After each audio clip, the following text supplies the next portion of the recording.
Welcome to the empires history. तो दोस्तों, हम 15वीं सदी की बात कर रहे थे, जब सल्तनत उस्मानिया के सुल्तान एक नौजवान मुराद सानी था।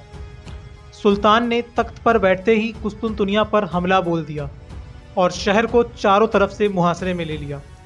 इस नौजवान सुल्तान के पास उस ज़माने का मॉडर्न हथियार यानी तोपें भी थी, पर सुल्तान का जज्बा और ना ही उसका जदीद हथियार कुछ भी काम ना आ सका और सुल्तान मुराद सानी को कुस्तुनतुनिया की दीवारों के सामने नाकाम होकर अपने दारुल हुकूमत वापस आना पड़ा। इसके बाद सुल्तान पूरी जिंदगी कुस्तुनतुनिया को फतह करने की कोशिश ना कर पाया। सुल्तान महमद फातेह के सुल्तान बनने पर उसने अपने बाप की गलतियों से क्या सबक लिया, जिसके कारण वो तारीख का अजीम फातेह कहलाया। द एम्पायर्स हिस्ट्री के ऑटोमन एम्पायर सीरीज में हम आपको ये तारीख की अजीम फतह के बारे में बताने जा रहे हैं।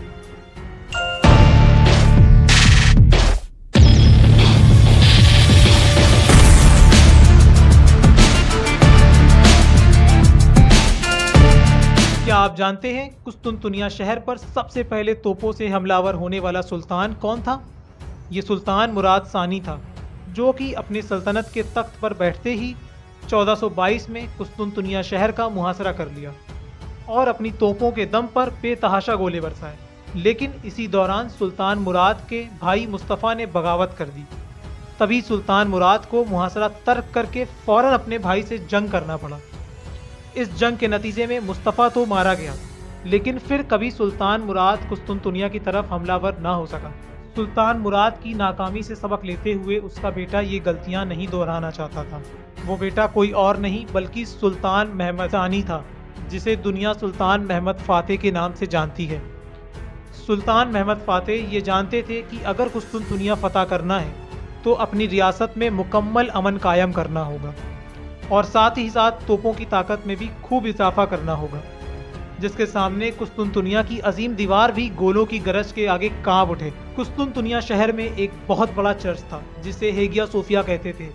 इस चर्च के बाहर एक सुंदर से ऊंचे पिलर पर एक रोमन शहंशाह की मूर्ति बनी थी। ये मूर्ति उसी शहंशाह की थी जिसने हेगिया सोफिया चर्च की तामीर कराई थी। शहंशाह की मूर्ति में शहंशाह घोड़े पर सवार था और उसके एक हाथ में ग्लोब था जिस पर सलीब गड़ी हुई थी। ये ग्लोब और सलीब पूरी वर्ल्ड में क्रिश्चियनिटी के असर व रसूख की अलामत थी। उस दौर में ये मशहूर था कि जो भी इस शहर को फतह करके ये ग्लोब और सलीब हासिल करेगा, उसकी पूरी दुनिया में हुकूमत कायम हो जाएगी। तो उस दौर में सल्तनत उस्मानिया दुनिया की एक वाहिद सुपर पावर तो बन गई थी और सुल्तान मुराद के इंतकाल के बाद कुस्तुनतुनिया की फतह की जिम्मेदारी सुल्तान महमद को विरसे में मिल गई। लेकिन विरासत में मिला ये चैलेंज इंतहाई मुश्किल था, लगभग नामुमकिन था। सुल्तान महमद सानी ने तख्त पर बैठते ही ये आसपास की रियासतों यूरोपियंस एम्पायर्स से अमन मुआहदे कर लिए। अब सुल्तान को कुस्तुनतुनिया की दीवारों के लिए ऐसी तोपें बनवानी थी जिसके सामने कुस्तुनतुनिया की दीवारें मिट्टी का ढेर साबित हो जाएं। लेकिन 15वीं सदी की तोपों के साथ एक दिक्कत थी। जब कोई तोप गोला फायर करती थी तो वो गोला टारगेट पर हिट करते ही ब्लास्ट नहीं होता था, बल्कि धीरे धीरे से जलने लगता था, जिसकी वजह से टारगेट ज्यादा डैमेज नहीं होता था। लेकिन सुल्तान महमद फातेह के वक्त तक तोप और गोले की टेक्नोलॉजी काफी बेहतर हो गई थी। अब गोला टारगेट पर लगते ही फट जाता था और तोप भी लोहे की जगह ब्रॉन्ज की बनने लगी थी, जिसके कारण तोप की डिजाइन भी पहले से बेहतर हो गई। अब सिर्फ सुल्तान को एक अच्छे तोप इंजीनियर की जरूरत थी जो सुल्तान को एक सुपर गन बना के दे सके। इसी दौर में हंगरी से एक नौजवान इंजीनियर तोप बनाने की जॉब के गरज से कुस्तुनतुनिया जाके शहंशाह से मुलाकात की और तोपें बनाने के एवज उसने बहुत ज़्यादा तनख्वाह का मुतालबा कर दिया। उन दिनों कुस्तुनतुनिया की माली हालत ठीक नहीं थी। उस वक्त शहंशाह कॉन्स्टेंटाइन का शहर को दिफा करने से ज़्यादा हुकूमत का खजाना भरने का मकसद ज़्यादा अहम था। वैसे भी कॉन्स्टेंटाइन 11 सुल्तान महमद को कोई खतरा नहीं समझता था, बल्कि सुल्तान महमद के तख्त पर बैठने पर कुस्तुनतुनिया से लेकर फ्रांस तक जश्न मनाया गया कि इतनी बड़ी ये एम्पायर के तख्त पर आखिर ये एक कमज़ोर सुल्तान आ बैठा है। शहंशाह कॉन्स्टेंटाइन ने उस तोप इंजीनियर को बहुत थोड़ी सी तनख्वाह में मुकर्रर करके जॉब पर रख लिया। लेकिन कुछ समय के बाद ये तोप इंजीनियर कुस्तुनतुनिया छोड़कर सल्तनत उस्मानिया चला गया। उसे इस बात का इल्म था कि सुल्तान कुस्तुनतुनिया की दीवार गिराना चाहता है तो उसने सुल्तान के पास जाने से पहले कुस्तुनतुनिया की दीवारों का अच्छे से जायज़ा ले लिया था। सुल्तान से मुलाकात करने पर जब सुल्तान ने उससे पूछा कि मुझे ऐसी तोप चाहिए जिससे कुस्तुनतुनिया की दीवारें तोड़ी जा सकें, इसके जवाब में इंजीनियर ने बोला कि मेरी तोप के सामने कुस्तुनतुनिया की ये अजीम दीवारें मलिया मेट हो जाएंगी। सुल्तान को ये जवाब खूब पसंद आया और सुल्तान महमद फ़ातेह ने उसके मांगे हुए मुआवजे से भी 4 गुना ज़्यादा देने का वादा कर लिया और तोपें तैयार करने का हुक्म जारी कर दिया। सबसे पहले उसने एक तोप बनाई जिसे बॉस्फोरस के साहिल पर एक किला रोमेली हिसार भेज दिया गया। इसके बाद सुल्तान ने इंजीनियर को सुपर गन बनाने का ऑर्डर दे दिया। फिर क्या, तोप इंजीनियर ऑर्बन ने 2 बड़ी बड़ी पट्टियाँ तैयार की और तोपें बनाने का काम तेज़ी से शुरू कर दिया।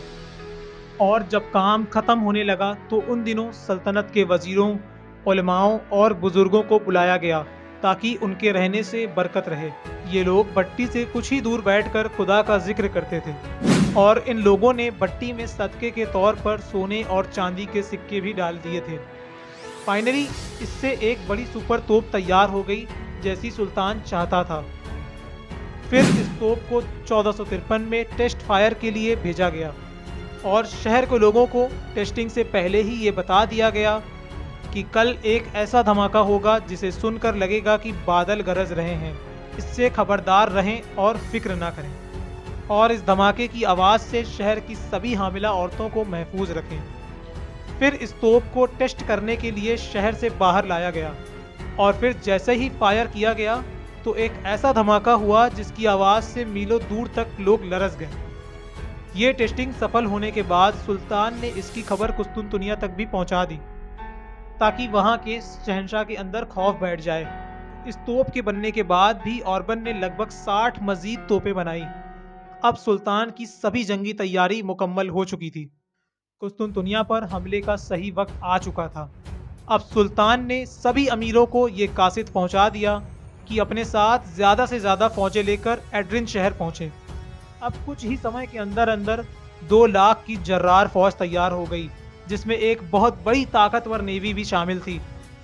कॉन्स्टेंटाइनोपोल 1000 साल पहले रोमन शहंशाह कॉन्स्टेंटाइन ने अपने दारुल हुकूमत के तौर पर बसाया था। और तारीख का ये अजीब इत्तेफाक भी देखिए कि जब सुल्तान महमद फ़ातेह का जर्रार लश्कर कॉन्स्टेंटाइनोपोल पर चढ़ाई करने जा रहा था उस वक्त के शहंशाह का नाम भी कॉन्स्टेंटाइन था। कॉन्स्टेंटाइन 11 के पास सुल्तान महमद फ़ातेह से टकराने के लिए एक बड़ा लश्कर और हथियार भी नहीं था। लेकिन कॉन्स्टेंटाइन 11 एक बहादुर शहंशाह था और आखिरी सांस तक लड़ने वाला हुक्मरान था। लेकिन इसके लिए सिर्फ बहादुरी ही काफ़ी नहीं थी, जंग लड़ने के लिए वसाइल भी चाहिए थे। ऐसी ही एक चीज़ पर शहंशाह को बहुत ज़्यादा भरोसा था। इस मसले का हल ना सुल्तान के लश्कर के पास था और ना ही उनकी ताकतवर तोपों के पास। तो आखिर वो चीज़ें क्या थी जिस पर इतने कमज़ोर रोमन शहंशाह को भी मुकम्मल भरोसा था?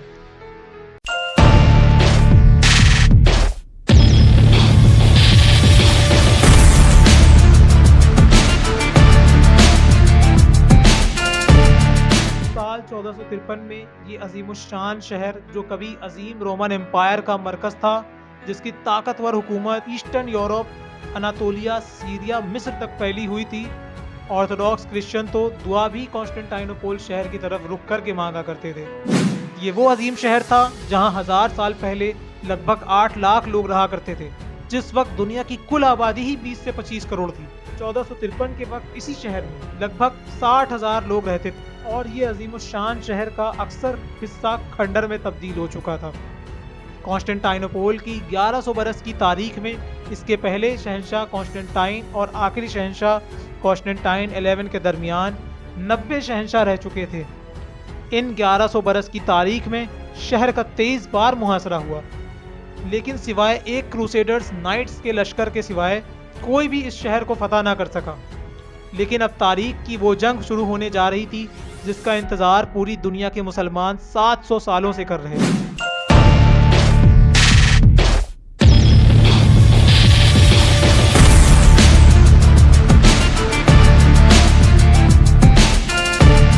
जंग करने के लिए सबसे अहम चीज़ होती है हौसला, दूसरी जंगी वसाइल यानी रिसोर्सेस।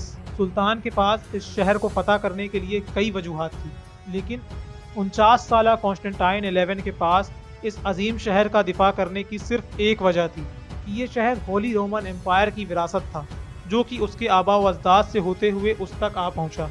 ऑटोमन्स तो अपने वक्त के सुपर पावर थे ही, लेकिन दूसरी तरफ कॉन्स्टेंटाइन 11 के पास सिर्फ 8000 अस्करियों पर मुश्तमिल फौज थी, जिसमें से लगभग 5000 सिपाही उसके अपने शहर के थे।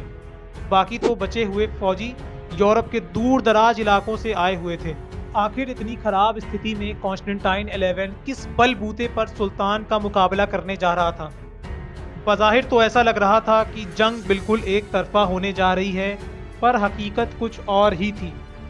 दरअसल कॉन्स्टेंटाइन 11 को सुल्तान के खिलाफ जो जंग करनी थी वो कोई खुले मैदान में नहीं करनी थी।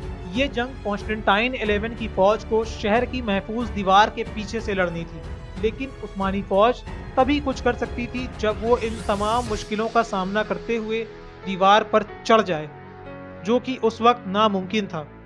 शहर का स्ट्रक्चर कुछ इस तरह था। सबसे पहले उस्मानी फौज के सामने एक खंदक थी, जिसके पीछे एक दीवार और उसके पीछे एक बड़ी दीवार थी। एकदम लास्ट में सबसे बड़ी दीवार थी, जिसकी ऊंचाई 36 फीट से 100 फीट तक बताई जाती है, और ये सबसे बड़ी दीवार 4 मील तक फैली हुई थी। तो इन तमाम बाधाओं को पार करने के बाद उस्मानी फौज दुश्मन से दो हाथ कर सकती थी। शहर के इसी state of the art infrastructure की वजह से ही कसीर से कसीर फौज भी दीवार पर चढ़ते चढ़ते दम तोड़ देती थी। ये सिर्फ दीवार ही नहीं बल्कि पूरा शहर ही मिलिट्री पॉइंट ऑफ व्यू से बनाया गया है। कॉन्स्टेंटाइन 11 को बस इतना ही करना था कि एड्रिन से आने वाली उस्मानी फौज को तब तक उलझाए रखना था जब तक वो भूख प्यास से मरने न लगे। इन्हीं वजूहात के कारण कॉन्स्टेंटाइन 11 अपनी आवाम को मुसलसल फतह का यकीन दिला रहे थे, लेकिन इन सब के अलावा शहर का एक और डिफेंस का पुख्ता इंतजाम था। वो था यूरोप से इसका पुराना रिलेशन।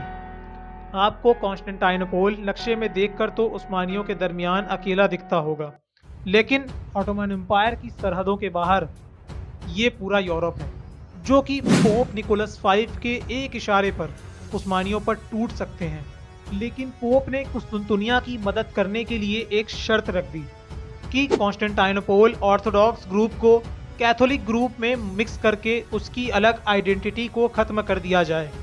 कॉन्स्टेंटाइनोपोल ने पोप की ये शर्त मान ली। अब पोप का एक नुमाइंदा 200 तीरंदाजों को लेकर कुस्तुनतुनिया पहुंच गया।